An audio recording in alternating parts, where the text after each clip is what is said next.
मैं कहता हूं कि यदि आपका अखंड स्मरण और ईश्वर का निरंतर ध्यान चल रहा है तो दुनिया की कोई भी विपत्ति या ताकत आपके सुख और शांति को भंग नहीं कर सकती। एक सच्चा उपासक वही है जो 6 वेगों पर नियंत्रण रखता है, जो इन 6 मानसिक और शारीरिक वेगों को सह लेता है, नियंत्रित कर लेता है। जैसे वाणी का वेग बिना सोचे समझे बोलना, मन का वेग चंचल विचार, क्रोध का वेग गुस्सा, हिंसा का वेग किसी को नुकसान पहुंचाने की भावना, भूख का वेग खाने की अत्यधिक इच्छा, उपस्थ जननेंद्रिय का वेग काम वासना। यदि इन पर नियंत्रण नहीं है तो ये भजन में बाधा डालते हैं। जब कोई साधक भक्ति मार्ग पर थोड़ा आगे बढ़ता है तो अक्सर उसमें मैं एक बड़ा भक्त हूं का अहंकार आ जाता है। इससे बचाव आवश्यक है। यह अहंकार उसे दूसरे संतों और महात्माओं के बारे में टिप्पणी और बुराई करने पर मजबूर कर देता है, उसकी अपनी भक्ति को पूरी तरह रोक देता है। संतों के प्रति 3 बड़े अपराध निरूपण साधु चेतावनी देते हैं कि किसी भी संत या वैष्णव के प्रति ये 3 बातें कभी नहीं बोलनी चाहिए। वास निरूपण, ये कहना कि कोई संत महलों में रहता है या उसे शमशान में रहना चाहिए, उनके रहने के स्थान पर टिप्पणी करना अपराध है। ज्ञान निरूपण, ये कहना कि संत पढ़ा लिखा नहीं है या उसे शास्त्रों का ज्ञान नहीं है। भक्ति के लिए किताबी ज्ञान अनिवार्य नहीं है। जाति निरूपण, किसी संत की जाति पर सवाल उठाना सबसे बड़ा अपराध है। जाति पांति से ऊपर भक्ति होती है। इस विश्व में एक उदाहरण दिया गया है कि राजसूय यज्ञ तब तक पूरा नहीं हुआ था जब तक भगवान कृष्ण के कहने पर। भगवान के दरबार में कोई छोटा बड़ा नहीं होता, केवल राधा राधा या कृष्ण कृष्ण का नाम लेने वाला ही श्रेष्ठ है। यदि आप भक्ति मार्ग पर टिके रहना चाहते हैं तो अपनी वाणी पर नियंत्रण रखें और किसी भी संत के ज्ञान या रहन सहन पर उंगली न उठाएं। किसी भी मार्ग में आगे बढ़ने पर सब एक हो जाते हैं। मानव के विचार केवल शरीर तक सीमित है, देहाभिमान और स्वरूप या आत्मा का इससे कोई लेना देना नहीं है। सभी वैष्णवों और रसिकों का एक ही गोत्र है, अचित गोत्र या हरिवंश गोत्र। भक्ति मार्ग में समानता होनी चाहिए। यदि हम मानव की आंतरिक सोच के भेदभाव में पड़ेंगे तो भगवान से दूर हो जाएंगे।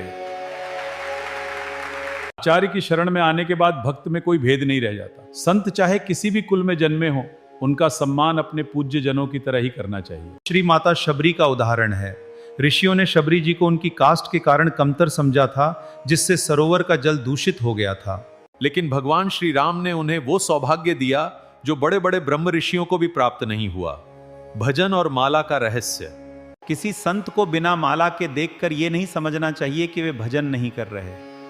भजन की एक ऐसी अवस्था भी होती है जहां माला भी विक्षेप रुकावट लगने लगती है और भक्त बिना किसी बाहरी साधन के निरंतर प्रभु में लीन रहता है। महापुरुषों का सूक्ष्म प्रभाव, संतों का हृदय बहुत संवेदनशील होता है।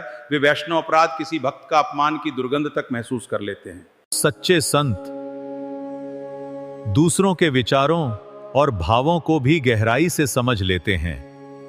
हमें कभी भी किसी संत या वैष्णव की काष्ठा, वेशभूषा या बाहरी आचरण के आधार पर उनकी निंदा नहीं करनी चाहिए। अब क्या है, क्योंकि उनका स्वरूप परमात्मा के समान ही पवित्र होता है। गुरुजी समझाते हैं कि किसी महात्मा की पहचान उनके चेहरे की चमक या आकर्षण से नहीं करनी चाहिए। जड़ भरत जी का उदाहरण है, जिन्हें उनके बाहरी रूप के कारण राजा रहुगण पहचान नहीं पाए थे।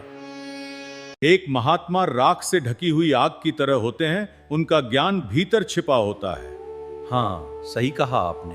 उन मंदिर में विराजमान भगवान के विग्रह मूर्ति को केवल पत्थर, लोहा या तांबा समझना भक्ति में बाधा है। साक्षात प्रभु, चाहे मंदिर हो या कुटिया, श्री विग्रह में साक्षात ईश्वर का अनुभव करना चाहिए। साधना में सबसे महत्वपूर्ण गुरु द्वारा दिया गया नाम या मंत्र है। अनन्य निष्ठा से ही सिद्धि मिलती है। मनमानी भजन नहीं, गुरु पद्धति ही सही राह है। मन की चंचलता के कारण अक्सर मन को गुरु के बताए मार्ग के बजाय दूसरी चीजों में ज्यादा आनंद आता है। लेकिन असली प्रगति मंत्र मूलम गुरु वाक्यम में ही है। स्वरूप की पहचान सहचरी भाव गुरुजी साधक को समझाते हैं। अपनी लौकिक पहचान, कास्ट, लिंग, वर्ण को भूलकर स्वयं को श्री जी की प्रिय सखी या सहचरी मानना चाहिए। जिस तरह हमें अपने परिवार के जन्म की याद रखने की जरूरत नहीं है, वैसे ही ये भावना सोते जागते जीवित रहती है, निरंतर स्मृति। मन में बैठ जाना चाहिए कि हम प्रभु के निज जन हैं। सत्संग सुने, मनन करें और बताए गए मार्ग को जीवन में उतारें। विवेक, असत्य का त्याग और सत्य प्रभु को स्वीकार करना ही असली विवेक है, जो भगवान के परायण होकर बैठ जाता है।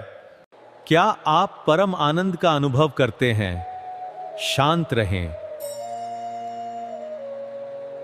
मैं आपसे एक अनुरोध करना चाहता हूं, अगर आपको वीडियो पसंद आई हो तो बच्चे की मेहनत को प्रोत्साहन करें, चैनल को सब्सक्राइब करें, वीडियो को लाइक और शेयर करें।